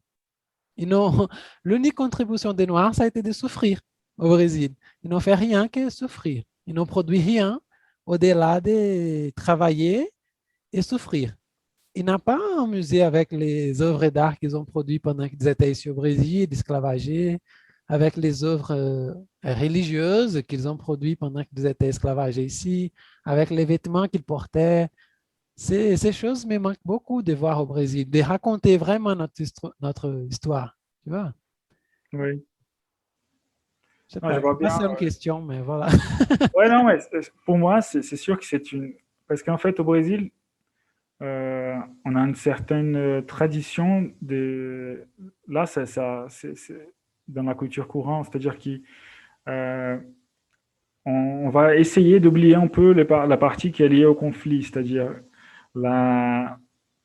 l'idée qu'on est né d'un assemblage des différentes races, des différents peuples, et qui en est un peu les résultats d'une relation harmonieuse. Cette fiction, elle a réussi en fait. Et les Brésiliens en tant qu'un peuple, les Brésiliens en tant qu'un peuple mélangé, un peu comme ça, cette histoire liée au conflit, quand on voit, par exemple, quand on voit les objets liés à l'esclavage comme ça, c'est facilement, on peut facilement ça séparer ça de la réalité quotidienne, c'est-à-dire ça arrivait, mais ça n'arrive plus. C'est-à-dire qu'on ne va pas approfondir dans l'expérience et sur les questions qui sont derrière l'expérience d'esclavage, par exemple. C'est-à-dire, l'esclavage existait, mais dans une certaine logique, dans un système de production, dans un système de commerce, dans un capitalisme initial là-bas, qui permettait ça, qui était basé sur ça aussi. Alors, quand on parle d'esclavage, ce n'est pas seulement la petite expérience, ces histoires petites, mais on doit toujours essayer de comprendre des choses qui sont derrière ça aussi. Il y a les côtés économiques, les côtés politiques, mais les côtés culturels aussi. Si on va pas faire, si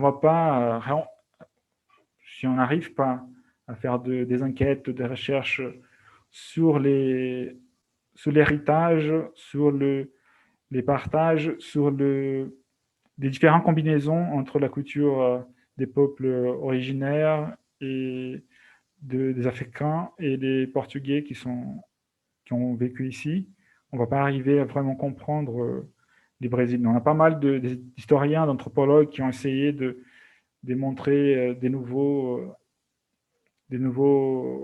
regards concernant ça, mais c'est vrai que dans le domaine des musées, cette question, il y a un manque concernant ça. C'est-à-dire que cette discussion, en histoire, entre les historiens, entre les anthropologues, elle a déjà très développé. On a des recherches aujourd'hui qui vont montrer cette relation d'une manière plus approfondie.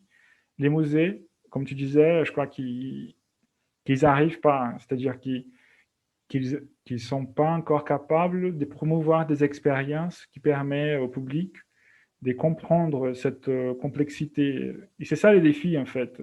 C'est-à-dire parler de l'expérience de l'esclavage en montrant ça, mais en comprenant que la violence faisait partie, mais n'était pas la seule relation possible dans cette époque-là. Et pas pour relativiser en disant que c'était pas si dur comme les gens disent, parce qu'il y a des gens qui disent ça aussi, mais pour montrer qu'il y avait d'autres aspects dans la vie quotidienne qui font partie de notre passé, de notre tradition, et que ça reste encore aujourd'hui. Quand on ne fait pas ça, on va stimuler des préjugés envers les religions d'origine africaine. On va faire ça, la même chose avec les peuples originaires aussi. C'est-à-dire si on n'arrive pas à vraiment rendre au public une expérience si plurielle, tant plurielle quand l'expérience même de vivre au Brésil, ça va être impossible en fait de faire une discussion plus approfondie. Je crois que c'est ça. À Ouro Preto, l'idée de voir une ville qui est surgelée un peu, ça fait un peu, c'est une sorte de fétiche aussi. Il y a des gens qui aiment ça. Mais quand on parle d'esclavage, on peut parler de l'esclavage aujourd'hui, c'est quelque chose qui reste dans notre, on va dire, notre tradition au Brésil. C'est-à-dire qu'il y a des gens qui travaillent dans les zones rurales, qui ont des rapports avec les propriétaires des terres, qui sont des rapports d'esclavage aussi. Ça reste comme quelque chose qui est dans notre logique quotidienne. Même si ce n'est pas dans les centres-villes, qui ont aussi d'autres relations de travail on peut faire des parallèles, mais surtout dans les zones rurales, ça reste encore comme expérience. Tous les préjugés qui sont liés à ça, ils restent encore aussi. Et je crois que c'est ça, tu as bien compris, je crois. Les rôles des musées, c'est ça. Si les profs d'histoire, par exemple, il a 2 cours par semaine, parfois 3 cours, il n'arrive pas à aborder, à parler de tout ça avec ses élèves. Les musées, il est là aussi pour parler de ça, des sociétés, des cultures, des mémoires, d'une façon que c'est à travers l'expérience aussi, que je crois que c'est un moyen. Je crois que dans les premières émissions que vous avez faites, vous parlez de l'expérience d'apprendre la langue française à partir de l'expérience du corps. Et comme ça montrait des résultats, c'est-à-dire que les étudiants, ils avaient une autre relation avec la langue à partir de ça. Je crois que l'histoire, c'est pareil. C'est-à-dire que la classe, pour les historiens, pour les profs d'art, elle peut être, bien sûr, la classe dans l'école, mais je crois que pour moi, ça reste encore comme une recherche qui a développé, qui est toujours en train de se développer. La classe, pour les profs d'histoire, c'est la ville, c'est les musées, c'est les parcours entre la maison et l'école. C'est-à-dire, on a plusieurs pistes, on a des traces, on a des documents qui ne sont pas seulement aux archives, au musée, mais qui sont là, qui sont dans notre manière de parler, des expressions qui restent encore, des préjugés qu'on voit dans les jours. Et c'est ça, les musées doivent, les nouvelles expos qui vont se présenter au futur là, il faut qu'ils s'interrogent sur ça aussi, sur comment on peut parler des choses très difficiles comme cela et promouvoir une expérience que la personne, qu'elle finit un parcours d'exposition, et elle va sentir comme si, ah là, j'ai appris quelque chose, là, c'est différent. C'était pas seulement d'une collection des curiosités, mais j'ai fait un schéma qui m'a montré que l'expérience que j'ai vue aujourd'hui, elle a un rapport avec l'histoire de ma ville, l'histoire de mon pays. Et je crois que c'est ça, oui. Ah, parfait. C'est bon d'écouter ça, en fait. Ouais, on essaye. Moi, j'insiste, c'est ça, ouais. Les champs de travail, c'est pas facile. Moi, j'insiste sur ça. C'est-à-dire, j'ai un poste, j'ai un poste mi-temps en tant que prof dans l'éducation publique.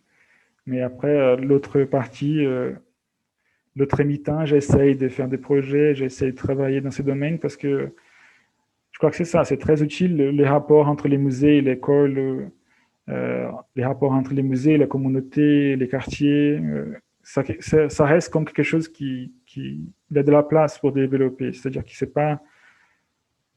c'est un schéma à faire encore, je crois. Oui. On vient de parler de Ouro Preto comme un patrimoine culturel brésilien énorme, hein, et des Minas Gerais surtout. C'est un grand musée, c'est une ville-musée, hein, en fait. Mais récemment, je ne sais pas depuis quand, mais récemment, je sais que l'ensemble architectonique de Pampulha, c'est une région de Belo Horizonte, est devenu aussi patrimoine culturel de l'humanité, n'est-ce pas? Oui. Et tu nous as dit que tu travailles à Pampulha aussi, dans le musée Julie Kubitschek, n'est-ce pas? Qu'est-ce que tu penses de cette... est-ce qu'il y a eu des transformations après cette entrée dans le patrimoine? Est-ce qu'il a changé quelque chose? Et Oui. comment tu vas, cette entrée dans des Pampulha? Je pense que c'est une chose importante, si ça a été... Qu'est-ce que tu penses de cela? Oui. Ouais, c'est fou parce que j'ai découvert la Pampulha quand j'ai commencé ma licence en histoire en 2005. Avant ça, j'entendais parler de l'église de São Francisco et tout ça, mais ça faisait pas partie de mon imaginaire et des choses possibles à connaître et à faire à Belo Horizonte. C'est vrai que avec cette statue-là, je crois que c'était 2016, si je ne me trompe pas, c'était 2016, l'UNESCO, elle va reconnaître comme Ouro Preto tous les sites architectoniques de la Pampulha en tant que patrimoine mondial, culturel mondial. Et c'est sûr que ça a changé un peu. C'est-à-dire que la Pampulha, elle reste comme un territoire aussi à connaître. C'est-à-dire que là, maintenant, je travaille c'est le musée Casa Kubitschek.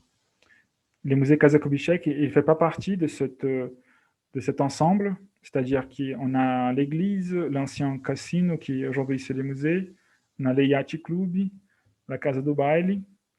Je crois que c'est ça, les 4 sites, si je ne me trompe pas, je ne sais pas si j'ai oublié un autre. Mais la maison où je travaille, c'est une maison qui était construite, projetée, pensée par Oscar Niemeyer, pour devenir la résidence du maire. Mais en fait, comme on a eu un projet que c'était un peu différent par rapport aux autres, c'est-à-dire que tous les autres bâtiments de l'ensemble, ils ont été dessinés, projetés par Niemeyer, et ils ont un rapport entre eux, c'est-à-dire qu'ils ont des connexions par rapport à la technique de construction, les choix de matériaux, tout ça.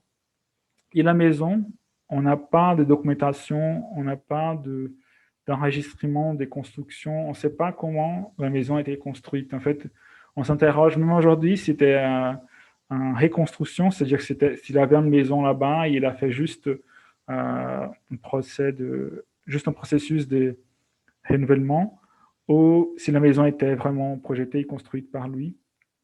Et là, je parle de cette différence parce que ça montre aussi comment aborder, comment parler des patrimoines reconnus comme ça, comme le patrimoine de l'UNESCO.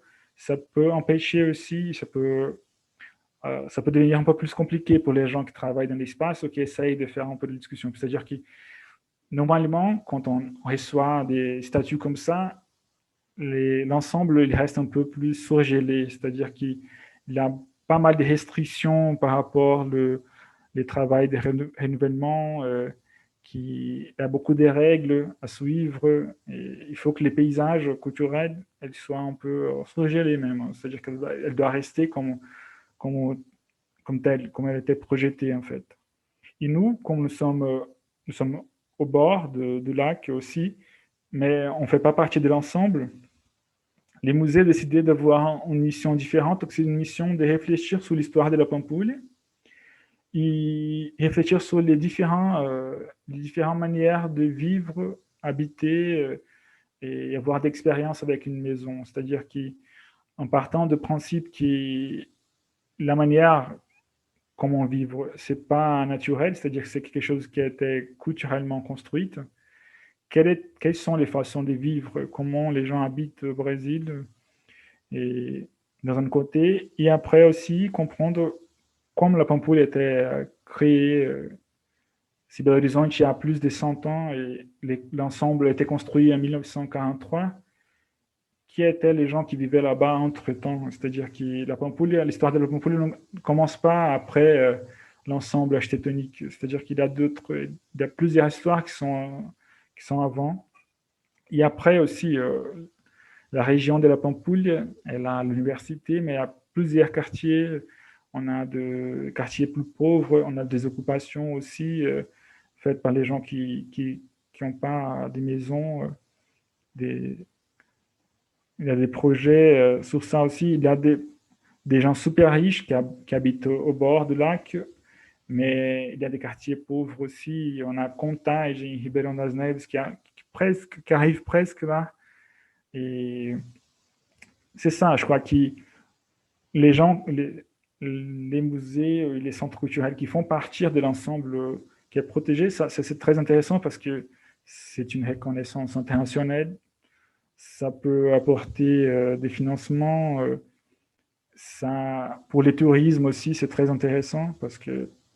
Mais il faut et là, le projet où je travaille maintenant, que c'est les Pampulha Territoire Musée, l'idée c'est de vraiment occuper cet espace. C'est-à-dire que, ok, c'est important, les côtés architecture, les bâtiments sont là, ils font partie d'une histoire, mais il faut qu'on réfléchisse sur l'expérience des gens envers cet espace, quelles sont plusieurs façons d'utiliser, d'occuper cet espace.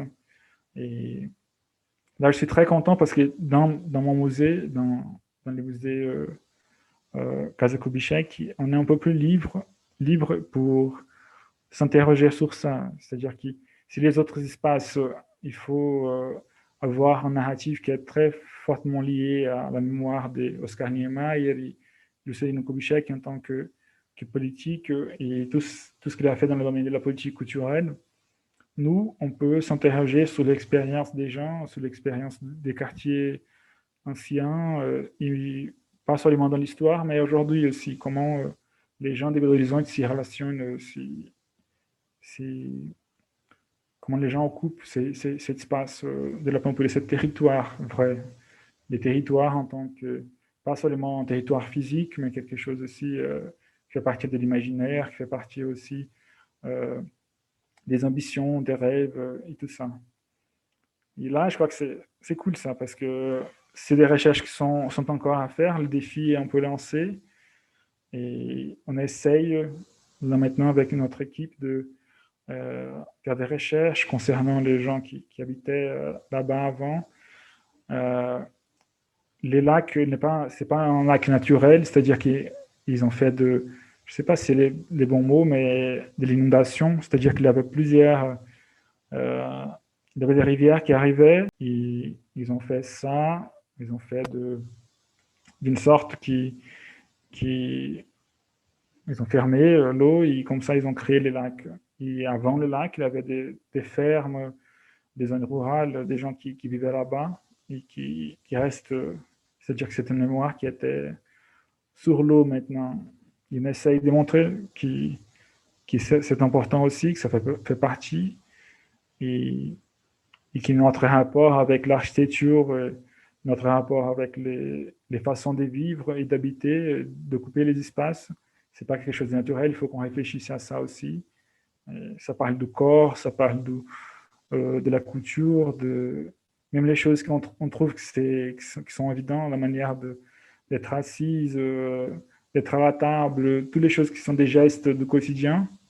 On essaye de réfléchir sur ça, et je crois que ça va être...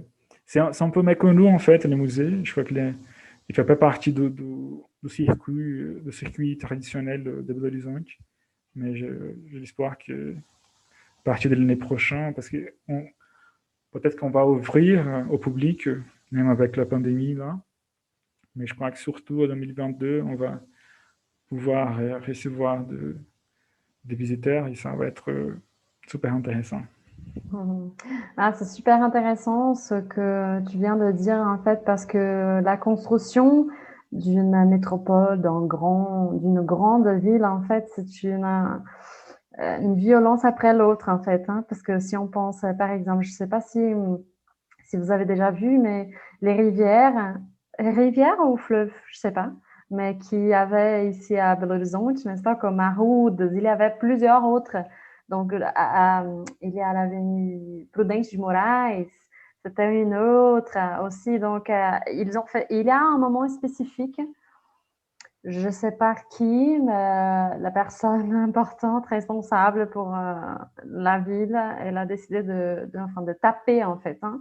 Si on pense à São Paulo, par exemple, le Tietê, etc., je me souviens une fois, la première fois que j'ai lu la Piauí, je pense que c'était la première fois qu'ils ont publié, en fait, c'était quoi, 2009, je pense, qu'il y avait un reportage qui jouait avec ça, et c'était un reportage qui montrait le Tietê, le Thames, la Seine, ouais, à Paris, qui montrait, ah voilà, ils ont pris cette grande technologie brésilienne, ils ont tapé.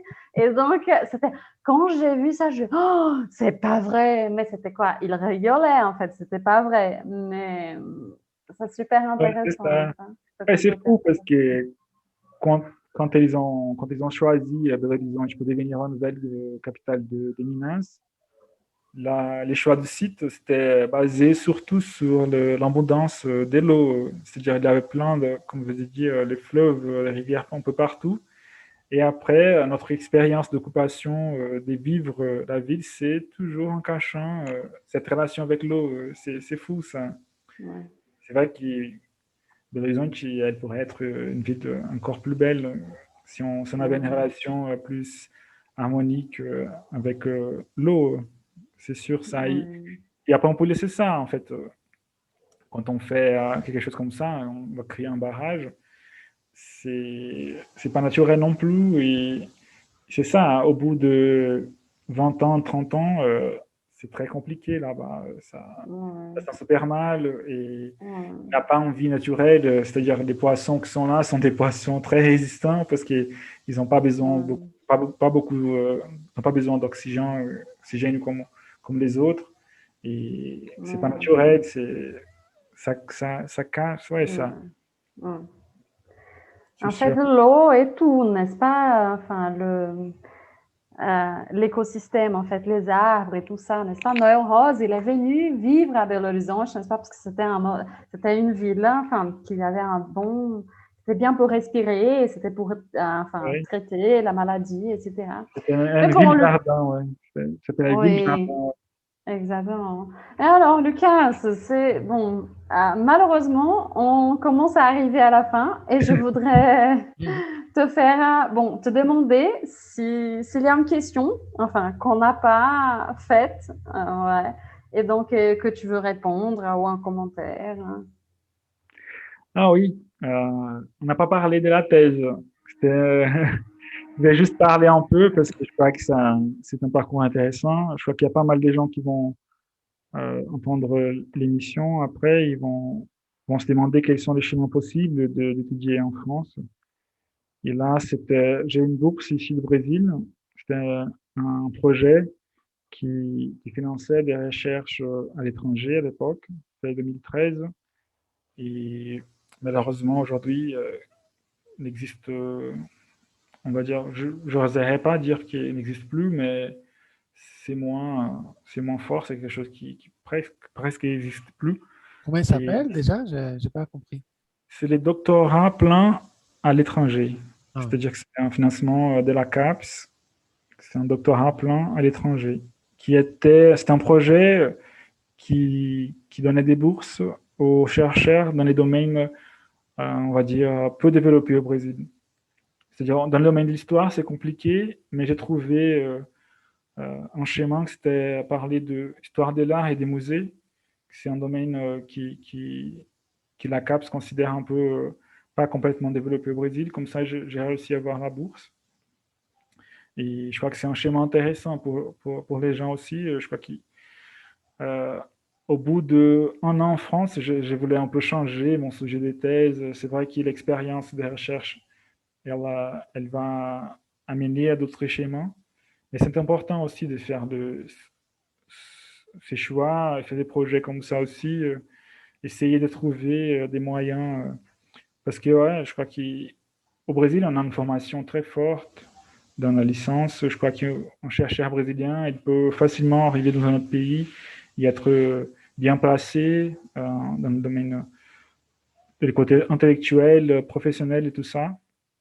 Et je voulais juste dire ça, en fait, pour les gens qui ont envie d'étudier là-bas, en France, au Canada, en Belgique aussi, même en Afrique aussi, au Sénégal. Il y a pas mal d'opportunités. Je crois que la langue française permet à ça aussi. Je crois que ça m'a ouvert un peu les mondes, ça m'a ouvert. J'ai toujours rêvé d'être fluent, de parler notre langue. Même quand j'étais petit, j'ai trouvé ça génial. Je trouvais ça super cool de parler portugais, mais parler aussi une autre langue. Et le français, c'est super intéressant parce que il ouvre des opportunités dans d'autres pays, c'est sûr, mais il y a toujours l'apprentissage de la langue d'un côté culture, un côté littérature, art, ça apporte pas mal de références aussi. Et même si la personne vient dans un autre domaine, je crois que ça peut être cool d'apprendre la langue et d'avoir des expériences comme ça à l'étranger aussi. Ah, c'est parfait. Très, très cool. Euh, Bon, ça a été parfait, hein. J'ai beaucoup aimé de t'écouter. J'ai posé plein de questions parce que j'étais vraiment curieux à propos de beaucoup de choses. Euh, mais comme d'habitude, bon, on doit finir un jour, hein. Et d'habitude, à la fin, on pose la question que c'est, Lucas, qu'est-ce qui va avec ton pain aujourd'hui? Comment tu vas farcir notre pain pour nos auditeurs et pour moi et Louisa aussi, hein? Oui. Pour moi, c'est un plaisir d'être là avec vous. C'était génial. J'ai beaucoup aimé aussi. Et j'adore cette question aussi. Je crois que c'est intéressant. C'est comme ça qu'on apprend des choses aussi, et à partir de l'expérience des autres.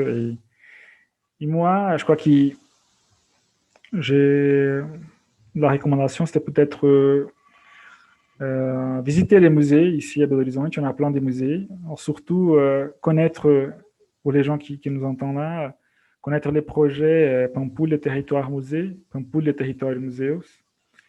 Je commence à travailler, c'est un projet très intéressant et je crois que les musées du territoire Pampulha sont encore méconnus et ça peut être intéressant pour les gens. Alors, on a un site internet, si vous tapez Pampulha Territoire Museus, vous allez trouver, c'est facile.